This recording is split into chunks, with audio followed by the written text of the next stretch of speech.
Shalom, everybody. Welcome back to the Baal HaSulam's Matan Torah with commentary by Rebbe Avraham Morechai Gottlieb.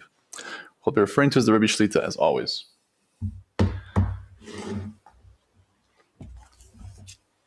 We are in section 27, the bottom page 125. Last class we spoke about being a kingdom of priests and a holy nation, and that it's hinting to the fact that there's a differentiation.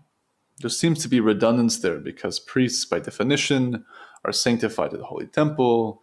Priests understood to be holy. So isn't it one and the same to be a kingdom of priests and a holy nation? So we'll clarify the matter here. It says the header, God's invitation to Israel to accept the Torah actually does specify what is required of them and what reward is being offered. What is required is to be a kingdom of priests, and the reward is to be a holy nation. Holy is a very high level. We use the word so simply, colloquially, in the religious world, or even the non-religious world. If they mention the word holy, it might have even negative connotations because it's just so simple. But Rabbi Pinchas ben Yair, a fourth generation Tana, a sage, a member of Chazal, paints a very vivid picture as far as the roadmap, the ladder of spiritual progression via ethical work on oneself. And this is illuminated by the work by the Ramchal, who was one of the greatest Kabbalists of all time, in his ethical masterpiece, Mesilas Yesharim, translated as Path of the Upright or Path of the Just. And there paints the steps of what one must do to adhere to the Creator's will in order to sanctify himself completely. Kadosh, holy in itself, is a madrega, it's a level on this ladder, and it's amongst the highest. So it's not to be taken lightly that to be a holy nation is the reward, of course. Because to be holy is to be sanctified. More specifically, it's to be distinguished. It's something that is separated from the mundane. The entire creation is mundane relative to what is holy, because the entire chomer, the raw material of reality, being that this human being is the centerpiece of this reality, is the will to receive for itself alone. So by definition, what is holy relative to the will to receive is giving. Because everything in reality are just different levels and measurements of the will to receive, from the inanimate to plant to animal speaking and godly natures. All of them are just different delineations of the will to receive. So if we can truly actualize and manifest this most exalted state, to be a holy nation, that's the reward. But let's get into the details in the text. The Baal HaSulam begins, however, by applying what we've explained from the beginning of the essay until now, the verses become clarified together with their format. They serve the role, which is appropriate to them, of illustrating negotiation, including an offer and a consent. That is, in these words, God really does offer them the whole form and content of the service in Torah and mitzvot, as well as specify the giving of that reward which is fitting for them to hear about. The form of the service in Torah and mitzvot is expressed in the verse, quote, "And you will be for me a kingdom of priests." For a kingdom of priests means all of you, from young to old, will be like priests. Just as the priests have no portion or inherited domain, nor any physical acquisition of land, because God is their inherited domain. says the Rebbe Shlita on the spot, in contrast to the other tribes that each received a portion and inheritance in the land, the priests did not receive anything, but were rather designated for the service in the holy temple. The Baal HaSulam continues, thus will the whole nation be aligned in its entirety, so that the earth and everything in it, all of it, will be dedicated to God. May he be blessed. And no individual have any business with the world except to keep God's mitzvot and to satisfy the needs of another, to the extent that he or she will not lack any of his or her wishes. In this way, not one person will have to worry about his or her own needs. I read a commentary by the Rebbe Shita, quoting the Rebbe Zatzal, responding to a question by one of his students. The question, I'm paraphrasing, is something along the lines of, if we are all destined for the ultimate perfection in unity with the Creator, why do the work? All of us, somehow, some way, whether it's through the path of Torah and mitzvot or the path of suffering, either way, he will bring us there. Because the purpose of creation is is his desire to give goodness to creation. That desire can't be actualized without us being able to receive. So it doesn't make sense that the notion of eternal damnation would exist in a system that is completely and utterly built only to give goodness to the creation. But that's already me digressing, just to clarify the point, maybe if listeners aren't familiar, that the Jewish notion of what the nations of the world called hell, we have Gehenna. Gehenna is, I think, humorously described, if I could say such a thing, as the washing machine. Meaning it's a state of consciousness, obviously beyond the body. It's an afterlife, more so after goof experience, that is described to be great sorrow and busha, shame, because one is shown in their mind's eye, the essence of their soul, what they did and what they could have done. The contrast of what they decided to do with their free will versus the ultimate potential of how they could have finished the job and corrected themselves in that lifetime. So this is very refining. It's very cleaning, in order that the soul can come back and enclose again within a body for another shot at the game of life, and a reincarnation, and a Gilgul, as we are taught.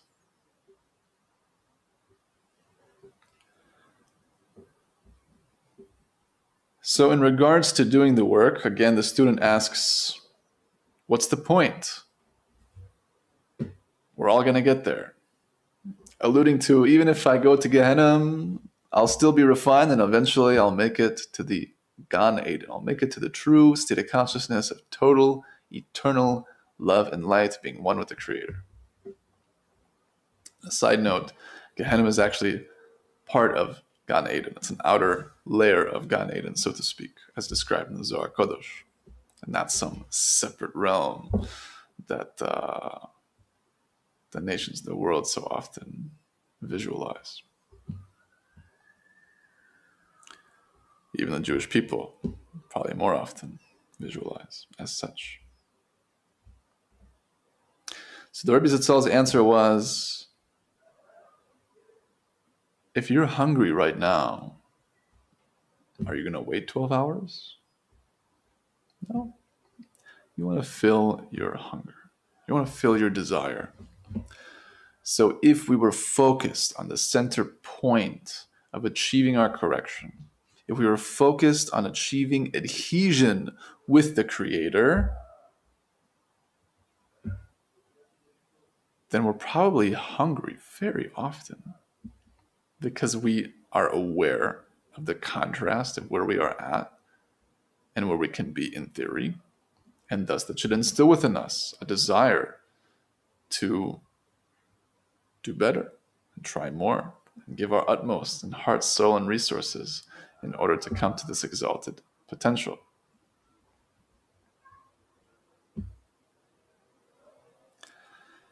And what's alluded to here in the text is a utopia. And that's not wishful thinking, it's our destiny. The question is, how quick? Do we want to expedite it via entering the system of Torah and mitzvot, being the path of light, which the Creator surely prefers that we do? Or we'll get there through the path of suffering, which either way eventually veers us to the path of Torah and mitzvot, but it's a longer road, to say the least. The Baal HaSulam continues, in this manner, even non-religious tasks, such as harvesting, sowing, etc., are seen to have the same character as the services of the sacrifices that the priest performed in the holy temple. What's the difference if I'm occupied with the commandment of sacrificing a burnt offering to God, which is a positive commandment, or if I'm fulfilling the positive commandment of, and love your fellow as yourself, v'ahavta li'arecha kamocha. So it turns out that someone who harvests his or her field in order to feed another person is similar to someone who is presenting a sacrifice to God.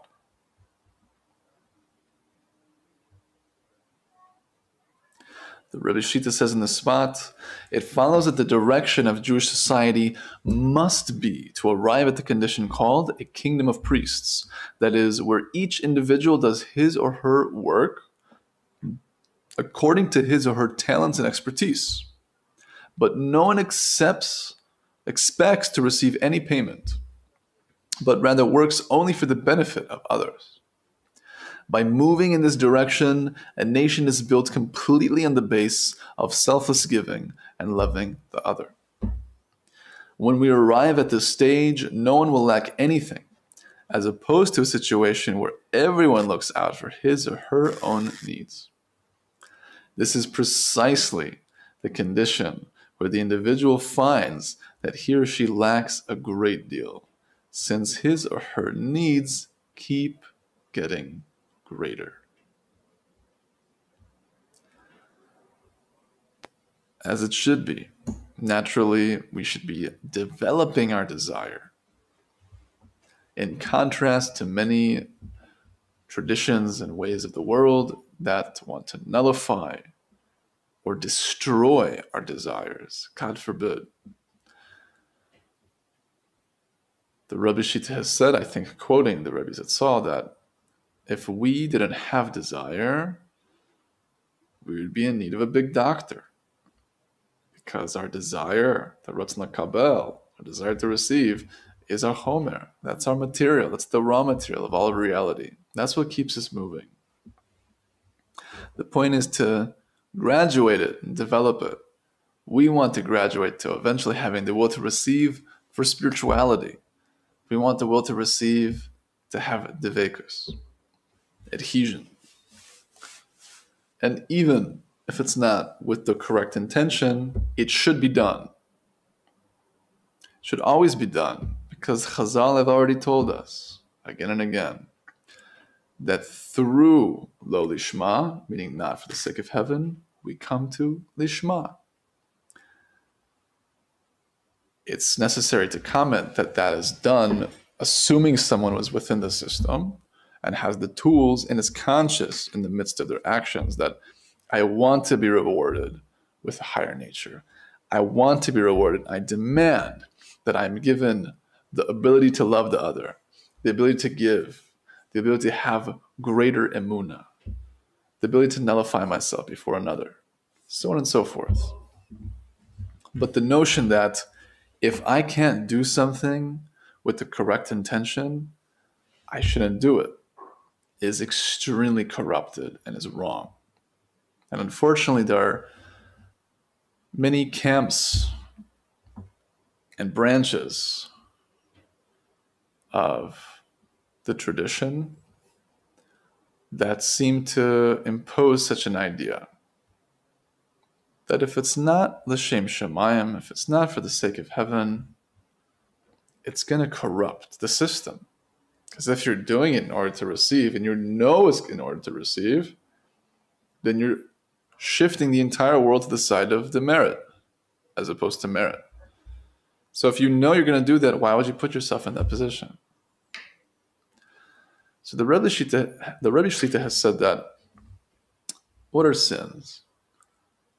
Averos, sins, are kelim, they're vessels. In essence, behind all the veils, when someone veers off from what they're supposed to do, it builds a vessel in order to be filled with the abundance and light of the Creator in order to correct that mistake and come to a higher point. It's used as a stepping stone, ideally. So if one knows this idea, then they do not have to worry that they are doing Torah and mitzvot without the right intention, because they want to come to the right intention. And they're not going to stop themselves from slowly but surely refining themselves just because they're not doing it for the sake of heaven.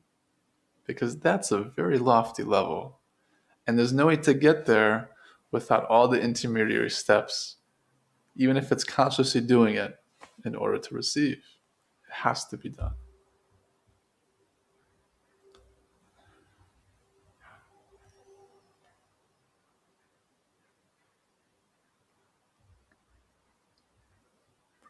The Baal HaSulam continues.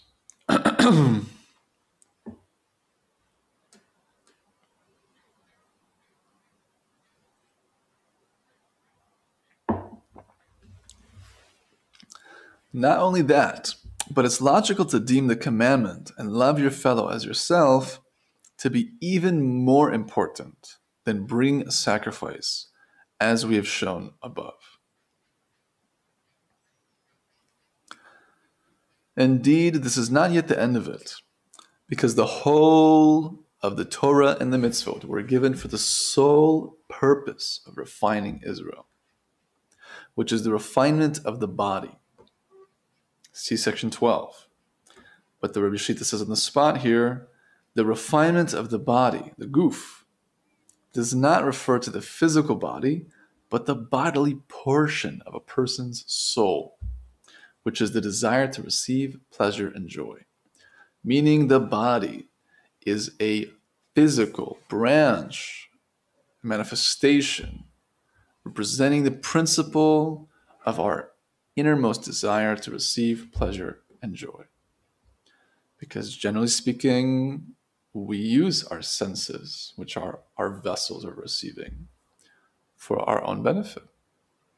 Whether it's something that tastes delicious, or it's good sense, or it's good music, hopefully beautiful, powerful divrei Torah, words of Torah, seeing beautiful sights made by the Creator, and feeling things that are pleasant. To each their own. These are all representing different aspects and different degrees of our desire to receive pleasure and joy. And we can correct these vessels in order that they're sanctified, in order to give nachar ruach, joy, to the Creator. After this, meaning the refinement of the body, one will merit a true reward because the Torah and the mitzvot, and the true reward is the cleaving to God, devekut, which is the purpose of creation. See section 15. And the reward is expressed in the words, a holy nation. By cleaving to God, we become holy. As it is written, quote, you will be holy, for I, the Lord your God, am holy.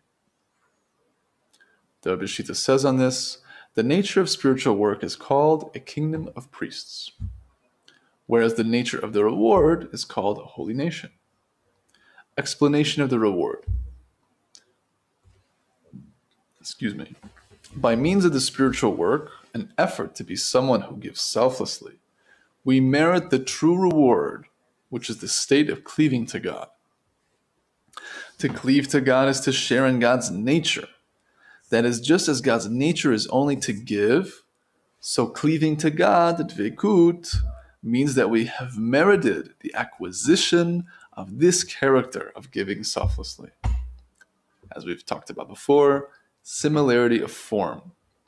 In spirituality, connection and closeness is based on character, a state of being, not distance, God forbid, because there's no space, time, or place in spirituality. It's all one. And this is called a holy nation, because the acquisition of the second nature of giving selflessly causes us to be sanctified and separated from the first nature of wanting to receive for our own benefit. Furthermore, by virtue of our receiving from heaven a second nature, we merit an even higher level of cleaving to God than a giving nature. This higher level is the perception of the names of God, which are the deeper meanings of the Torah and the mitzvot. This is the perception of the loftiness of God's holiness, and is also included in the concept of a holy nation. Again, that was the Rebbe Shita's commentary on that. To continue the words of the Baal HaSulam. So you see that in the words, a kingdom of priests has expressed the complete form of the service of God based on the pivot of, and love your fellow as yourself. This means a kingdom which is entirely made up of priests. Instead of property, their inheritance is God, and they have no individual ownership of any physical possessions. And it must be admitted that this is the only definition by which can be understood the idea of a kingdom of priests. For you cannot interpret it as the bringing of sacrifices to the altar, since that cannot be said of the whole nation. For then, who would be the ones bringing the sacrifices? Also, with regard to taking the gifts of the priesthood, who would act as the givers?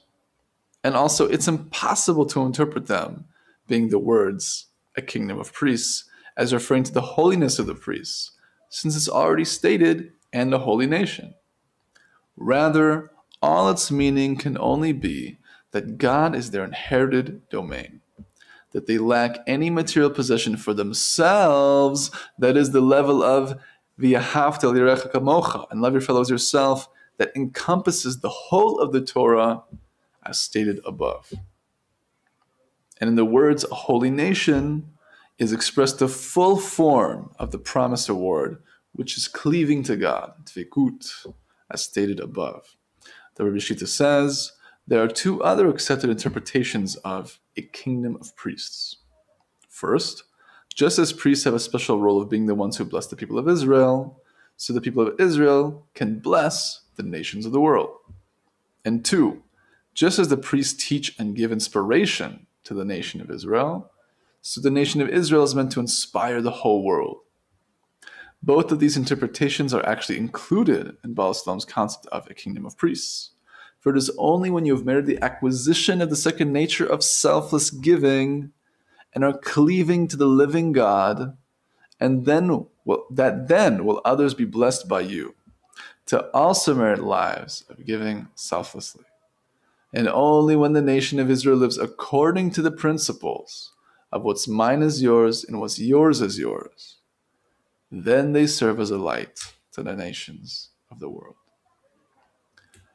But to clarify a most important point regarding being a light unto the nations is that first and foremost, we have to be a light unto ourselves. Meaning in the midst of our inner work, we take that innermost point within, which is the point of the Jew, the point of the Yehudah, the Yisrael, Yashakel,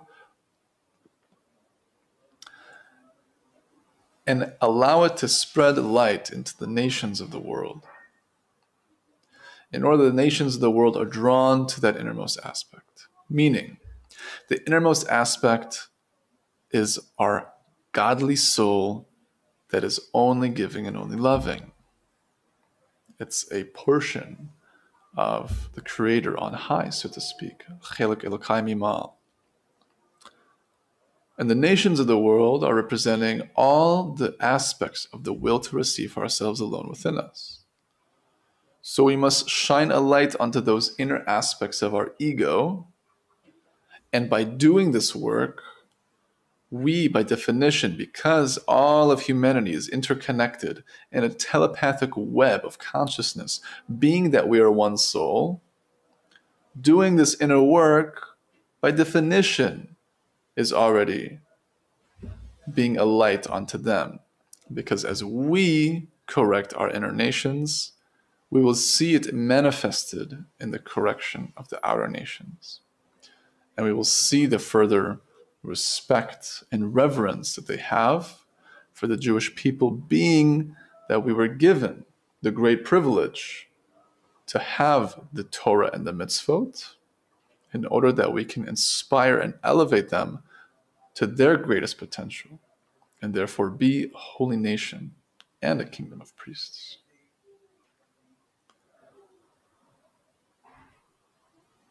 And to clarify, that doesn't make us better. Every single human has their particular portion.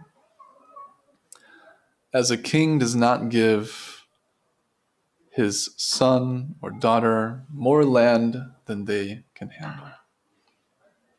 So I've heard the Rebbe Shita say recently that in the examples of, let's say, the amazing altruism that is witnessed in the nations of the world, let's say in the time of the Holocaust, where non-Jews risked their lives to save Jews, whether it was one person in their attic or thousands of people over years of time.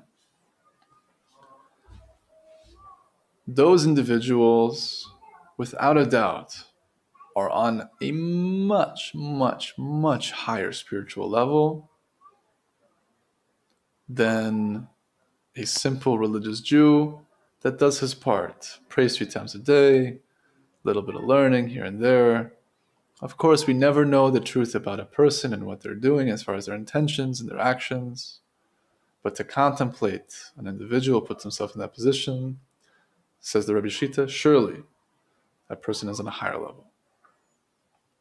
Just to clarify the ability of all humanity to reach the highest degrees.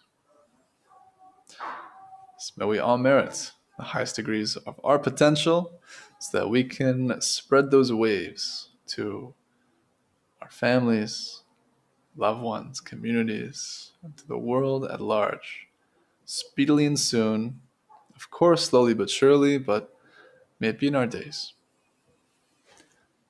I'm going to check out if there is any comments, questions. Maybe a shkoyach. There are 2 forces, the power of light and the power of darkness. Light is freedom, darkness is control.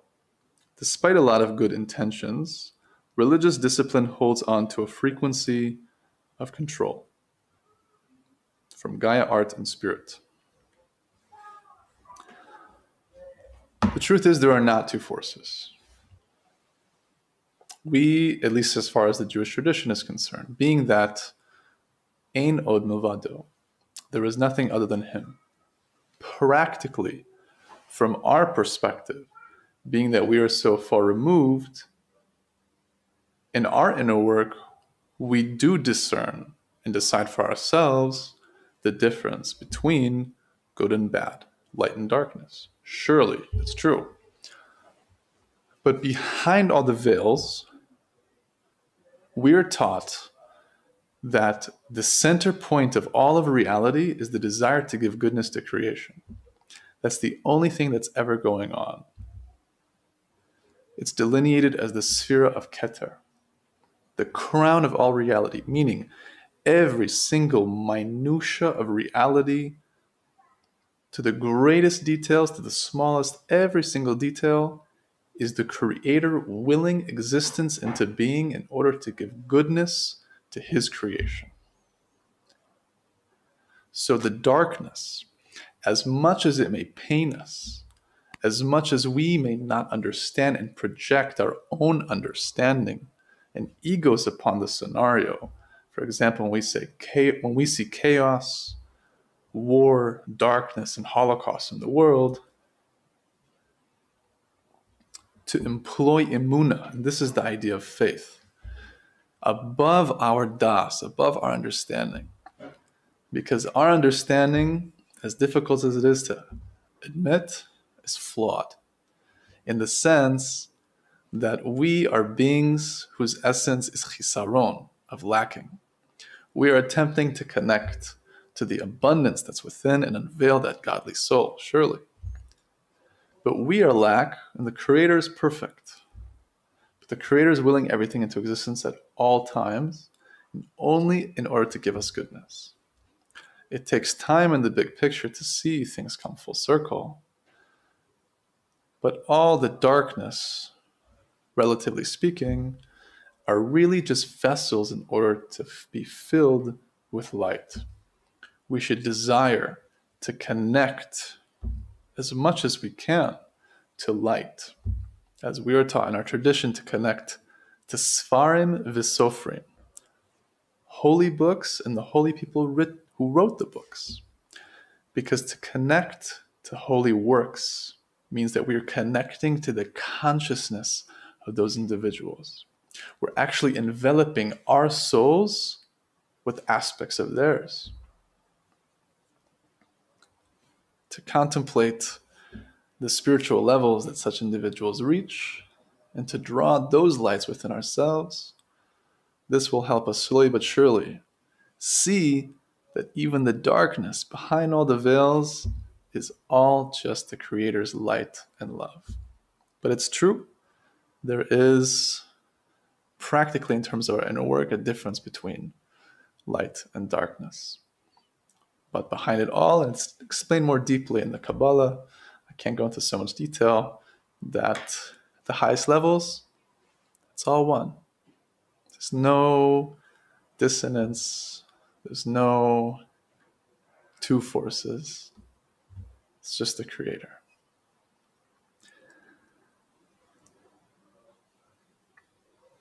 As far as the notion of religious disciplines holding on to a frequency of control, that could be true. There's many religious influences out there, and I think control generally can be understood or interpreted as having a negative connotation. The truth is, we need control for ourselves. The Torah and the mitzvot, for non-Jews, the Noahide laws, provide individuals an exacting spiritual framework to allow oneself to slowly but surely refine themselves in order that they can come to a state of altruism, of giving and loving the other, as it doesn't come simply. Normally speaking, even our giving and our loving is in order that we receive, that we feel good, that we pat ourselves on the back for our actions. To come to the most exalted states takes a lot of time and a lot of refinement and a lot of inner work. And the Creator gave us the Torah and His mitzvot in order that we can do just that, to refine ourselves. For no other reason was that given to us. That is our merit. That is our zchut in Hebrew. But merit in Hebrew, zchut, comes from the language of hizdachut, which means to refine. Because the greatest merit that we can ask for is to be refined. Because the more refined we are, because we're closer in character to the Creator, then the closer we are to Him. Because similarity in spirituality is a matter of character. That's what similarity of form is. So to be close to the Creator in form, to be more giving, loving, and compassionate, that's freedom. True freedom is to be free from our ego. True freedom is to be free from the control of our desire to receive for ourselves alone. To be able to achieve that, we need a framework of control, because we need to control our desire to receive for ourselves alone. We need to control our ego and have it not to run rampant and have us chase after every little desire that we want. So control, in that sense, is a positive connotation, because we need control over ourselves and our desires in order to slowly but surely rise. BJNG, thank you so much for your lovely comments there. I'm very glad you find it so educational. This is the 29th lesson in the series, so if you haven't checked that already, I would recommend going back to the beginning. Why not? We've been here for a while now, almost half a year, slowly but surely going through this amazing book. It's an English translation of the Baal HaSulam's Matan Torah. It can be found on most websites and bookstores. It's called Giving the Essential Teaching of the Kabbalah. Highly recommend. Okay. If that's all the questions and comments for now, until next time, please subscribe to our channel. I know if you're an English speaker, if you're from America, or whatever your situation is, this is a Hebrew channel, as we are here in Kiryat Yarim in Israel. But the English classes are given by me. We're learning this book. And very shortly, I'll be also starting a series on the introduction to the Zohar, also in English, by Rabbi Ashlag, the Baal HaSulam, and also the Betichat L'Chochmat HaKabbalah, which is a most exalted work by the Baal HaSulam, written towards the end of his life, which is a short summary of his magnum opus of the Talmud Esrei Sefirot, which is an extremely detailed commentary on the Arizal's Eitz Chaim, which explains all the myriad details of the spiritual systems and our soul, which really, to put it simply, is in order to bring us to the state of loving the other.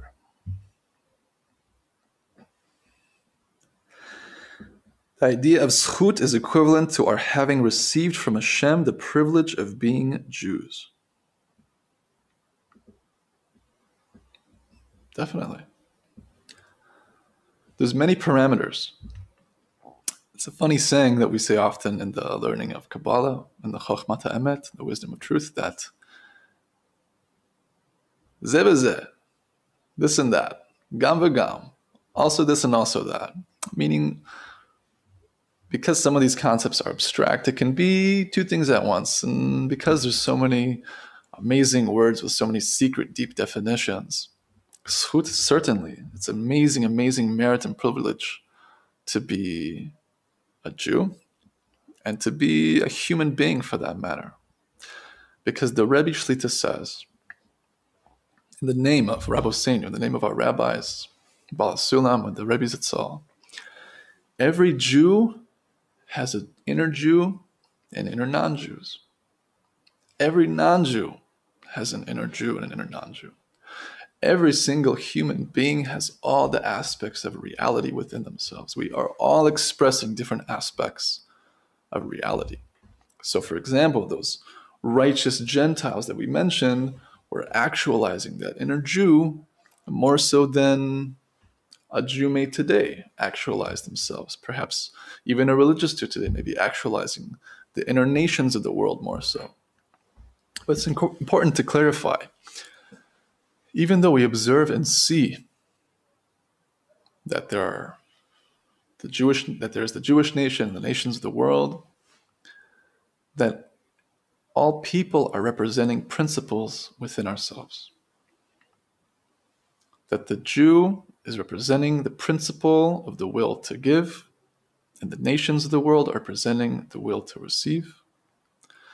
But all of us have all of these aspects within ourselves. It just so happens by halacha by Jewish law, yes, if your mom is Jewish or you've converted, by law you're Jewish. But by the deepest sense of the word, as bitter as it may be, you're not necessarily Jewish yet. I myself want to be a Jew. Baruch Hashem, yes, my parents are Jewish. I'm halachically Jewish, but I'm trying to be Jewish in the truest sense of the word, because I acknowledge that I have so much more work to be done. I'm so far from my goal, but slowly but surely, I can come to that exalted state of giving to give, of true altruism, through the means of Torah and mitzvot. And to clarify in regards to Gaia Arts and Spirit's comment, that can only be done through the tools that allow me to control and have a reign on my will to receive from myself alone. I need the guidelines and tools in order to control my ego. It is a very great responsibility. That's very true. It's a very, very great responsibility. And with great power comes great responsibility. And anyone who's connected to these words and these ideas is already given some level of responsibility to, at the very least, contemplate it and ask themselves what it means practically for themselves and how they can apply it or share it with others. So if you enjoyed, please share with those who you think would enjoy the class. And check out the other sections in the series. And keep tuned. Keep tuned in for the future classes to come, also in English for other holy works. If you have any questions, please email me. The email is in the description. There also should be some links to some free books and literature, also on the Kabbalah of Rabbi Ashlag and the like. But thank you so much for your comments. It's really pleasant to have some feedback. Usually I'm not sharing any of these ideas with active listeners and comments going on. So it's very nice to have some response and some feedback. I would like to be, thank you so much, but far from it.